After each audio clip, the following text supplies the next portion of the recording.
और पूरे जगह एक लहर है।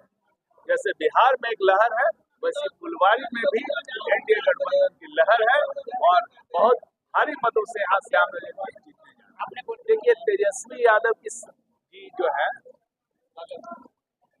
उनका जो क्वालिफिकेशन है सब लोग जानते हैं, उसमें विशेष में जाना नहीं चाहूंगा। कई तरह के, जब आदमी अपने ठीक से दिमागी हालात ठीक नहीं रहते तो कुछ कुछ बोलता है। तो उनका एक तो है कि उनका जो गठबंधन है, एक तो गठबंधन है नहीं, सब लोग एक दूसरे के खिलाफ बोल रहे हैं, लड़ रहे हैं। तो पहली बात तो वहाँ कोई यूनिटता नहीं। कांग्रेस एक तरफ जा रही है, वाम दल एक तरफ जा रहे हैं, सब लोग अपना कैंडिडेट खड़ा हो रहे हैं।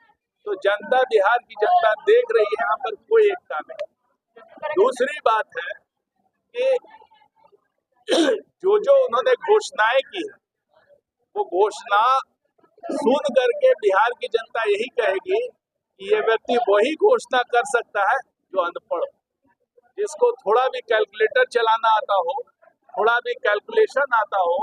वो जानता है कि इस तरह की घोषणाओं का कभी भी इम्प्लीमेंटेशन नहीं होगा, कभी भी उसको जमीन पर उतारा नहीं जाएगा। ये जितना भी है वो नकल करके, आप सोचिए ओरिजिनल लाए तो ओरिजिनल बोले कि सबको हम नौकरी दे देंगे सब घर।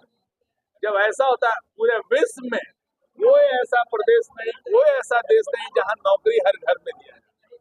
नौकरी से नहीं चलता, रोजगार दिया जाता है, लेकिन समझ की कमी। क्या कीजिए, पढ़ाई नहीं की, क्रिकेट खेलते रहे, समझ नहीं है, तो इस तरह की घोषणाएं करते रहते हैं। और इस तरह की घोषणाएं करते हैं जो जानते हैं कि इसका और जमीन पे होना नहीं है कुछ। लोग ठग करके किसी तरह से वोट ले लें। लेकिन फुलवारी जो है, बहुत काम किया था, उसके बाद वो इंफ्रास्ट्रक्चर ध्वस्त हो गया। पहले तो उसको ठीक करना है। दूसरा, आप जाएंगे उन मुसहरियों में, जो परिस्थिति है देख करके मन गिलानी हो जाती है। हमारी बच्चियां वहाँ जो मुसहरी में है, सरकार के द्वारा योजनाओं का लाभ नहीं मिल पा रहा है, उसको लाभ दिला करके और वहाँ पर प्ले स्कूल खोल करके बच्चियों को हम शिक्षा के साथ जोड़ने का काम करें और जो रोजगार के माध्यम से यहाँ लोगों को ज़्यादा रोजगार मिले, यहाँ निवेशक आए और निवेशक आकर के इंडस्ट्री, क्योंकि ये एक बहुत ही फर्टिलाइज ये क्षेत्र है, तो यहाँ इंडस्ट्री बन सकती है।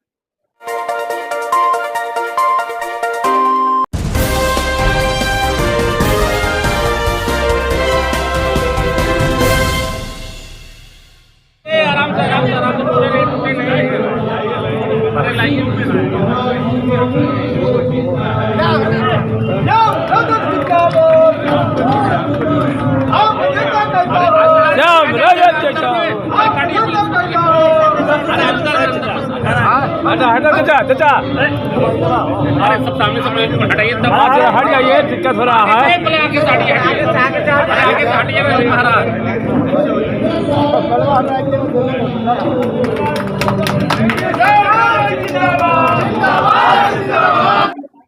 देखिए, फुलवारी विधानसभा में जो एनडीए गठबंधन का जो यहाँ पर चुनावी कार्यालय है फुलवारी ब्लॉक का, उसका आज उद्घाटन हुआ और बड़ी संख्या में सभी गठबंधन के साथी कार्यकर्ता लोग यहाँ पे मौजूद हैं और यहाँ पर सब लोग को संबोधित किया गया है, उनको टास्क अलॉट किया गया है और पूरे उत्साह के साथ चुनाव काफी करीब है। और मुझे लगता है कि यहाँ पर जितनी भी जनता है, जितने भी कार्यकर्ता हैं, काफी उत्साहित है और बहुत बढ़िया से इस जगह पे चुनाव प्रचार होगा और पूरे जगह एक लहर है। जैसे बिहार में एक लहर है, वैसे फुलवारी में भी एनडीए गठबंधन की लहर है और बहुत भारी मतों से यहाँ श्याम रजक जी जीतने जा रहे हैं। आपने बोला सर कि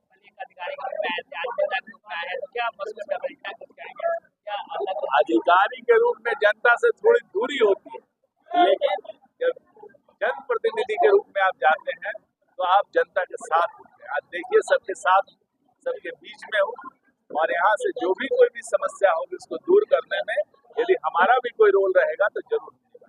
ने आज घोषणा पत्र निकाले हैं, कहा है कि जो जीविका दीदी के जो टीम हेड है, जो सीएम मोदी, उनको 30,000 वेतन देंगे, अस्थायी नौकरी की बात करें, आप कैसे देखते हैं? देखिए, तेजस्वी यादव की जो है, उनका जो क्वालिफिकेशन है सब लोग जानते हैं, उसमें विशेष में जाना नहीं चाहूंगा। कई तरह के, जब आदमी अपने ठीक से दिमागी हालात ठीक नहीं रहते तो कुछ कुछ बोलता है। तो उनका एक तो है कि उनका जो गठबंधन है, एक तो गठबंधन है नहीं, सब लोग एक दूसरे के खिलाफ बोल रहे हैं, लड़ रहे हैं। तो पहली बात तो वहाँ कोई एकता नहीं, कांग्रेस एक तरफ जा रही है, वाम दल एक तरफ जा रहे हैं, सब लोग अपना कैंडिडेट खड़ा हो रहे हैं। तो जनता, बिहार की जनता देख रही है, यहाँ पर कोई एकता नहीं। दूसरी बात है कि जो उन्होंने घोषणाएं की है, वो घोषणा सुन करके बिहार की जनता यही कहेगी कि ये व्यक्ति वही घोषणा कर सकता है जो अनपढ़, जिसको थोड़ा भी कैलकुलेटर चलाना आता हो, थोड़ा भी कैलकुलेशन आता हो, वो जानता है कि इस तरह की घोषणाओं का कभी भी इम्प्लीमेंटेशन नहीं होगा, कभी भी उसको जमीन पर उतारा नहीं जाएगा। ये जितना भी है वो नकल करके, अब सोचिए ओरिजिनल लाए तो ओरिजिनल बोले कि सबको हम नौकरी दे देंगे सब घर। जब ऐसा होता है पूरे विश्व में कोई ऐसा प्रदेश नहीं, कोई ऐसा देश नहीं जहां नौकरी हर घर में दिया जाए। नौकरी से नहीं चलता, रोजगार दिया जाता है, लेकिन समझ की कमी। क्या कीजिए, पढ़ाई नहीं की, क्रिकेट खेलते रहे, समझ नहीं है, तो इस तरह की घोषणाएं करते रहते हैं। और इस तरह की घोषणाएं करते हैं जो जानते हैं कि इसका और जमीन पे होना नहीं है कुछ, लोग ठग करके किसी तरह से वोट ले लें। लेकिन बिहार की जनता समझदार है, जानती है, और तेजस्वी जी के इन तरह के झांसाओं में नहीं। सबसे बड़ी बात है कि आज चुनाव के ठीक पहले महिलाओं को रोजगार के लिए 10,000 रुपए देने की नौबत क्यों आई? देखिए, ये रोजगार की बात नहीं, हम लोग का जो जीविका जो है वो बहुत सालों से चल रहा है और उसमें तरह तरह के कार्यक्रम चल रहे थे। जब रोजगार की बात आई, जब हम लोगों ने कहा 1 करोड़ रोजगार देंगे, तरह तरह की बात हुई, तो उसका माध्यम भी होना चाहिए। हमारा लक्ष्य है कि हम परिवारों को सशक्त करें, तो मात्र 10,000 की बात नहीं है, ये 10,000 शुरुआत है। जो भी महिला जीविका से जुड़ी हुई है, और आज करीब करीब 1.5 करोड़ महिलाओं को इस तरह से सहायता दी जा रही है। ये 1.5 करोड़ परिवार में ये पैसा जाएगा, और आप पता कर लीजिए ये महिलाएं जो है इस पैसे का किस तरह से उपयोग कर रही है।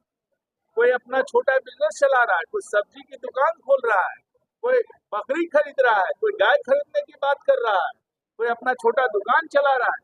इस तरह से हर परिवार में किस तरह से रोजगार पैदा हो, इसके लिए काम किया जा रहा है। और सिर्फ 10,000 नहीं, 2 लाख रुपये तक की सहायता दी जाएगी। लोन की बात कभी नहीं हुई, सहायता की बात हुई है। तो ये सब गलत, सहायता की बात हुई। तो इस तरह का काम सरकार कर रही है। आप देखिए, हर तरह का काम, हम लोग पढ़ने के लिए स्टूडेंट क्रेडिट कार्ड दिए थे, उसका भी ब्याज का पैसा हम लोग माफ कर दिए।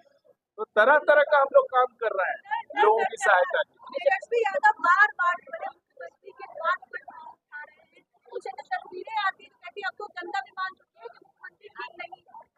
देखिए, जितना तेजस्वी यादव, उनका तो तरह तरह का काम है। वो 2 घंटा काम कर ले तो जा करके सांस लेते हैं, 15 घंटा आराम की जरूरत पड़ती है।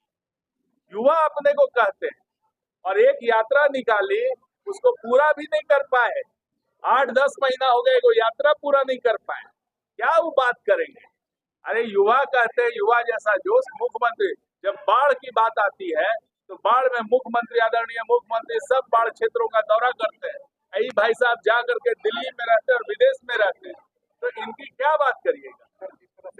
तो ये जो कहते हैं युवा अपने को, और ये सब कोई दम नहीं है। आराम में जिए हैं और आराम में ही वो सब काम करना चाहते हैं। उनका जीवन जो है राजकुमारों वाला जीवन रहा है, और आगे भी इसी तरह से ऐश में कटना चाहते हैं, इसीलिए बिहार का मुख्यमंत्री बनना चाहते हैं। चिराग पासवान जी की कैंडिडेट का नामांकन रद्द हुआ, तो इस तरह से और भी कई जगह से बातें आई, तो इसको लेकर आपका क्या ओपिनियन है, क्या मानना है? एनडीए पे कितना असर पड़ेगा? देखिए, ये सब जो सवाल है, ये चुनाव आयोग की तरह वहाँ पर आरओ होते हैं, रजिस्ट्रेशन अफसर होते हैं, नॉमिनेशन फाइल होता है, वहाँ गड़बड़ियाँ होती है तो एक प्रक्रिया के तहत उनका रद्द किया जाता है। इसमें किसी पार्टी विशेष की बात नहीं। और आप देखिएगा तो यहाँ पर विभिन्न दलों का जो है उसके कैंडिडेट का चुनाव का जो है नामांकन रद्द हुआ है। इसमें किसी स्पेसिफिक दल की बात नहीं है।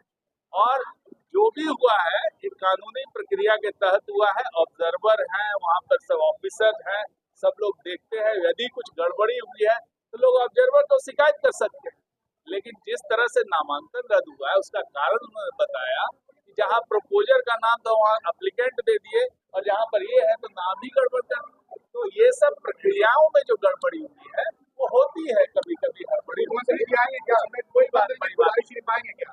वो तो आते ही रहते हैं, फुलवारी शरीफ तो बराबर सर आते क्या हैं। कुछ कहेंगे, आज कार्यालय उद्घाटन हुई, मनीष जी भी पहुंचे हैं, क्या लगता है? वो कार्यालय वो केंद्र बिंदु है जहाँ से कार्यकर्ताओं के माध्यम से मुख्यमंत्री का संदेश उन गांव के उन पगडंडियों तक जाएगा, और जा करके उनको उद्गानित करके 6 तारीख को मतदान के दिन तीर छाप पर वोट दिलाने का काम करें।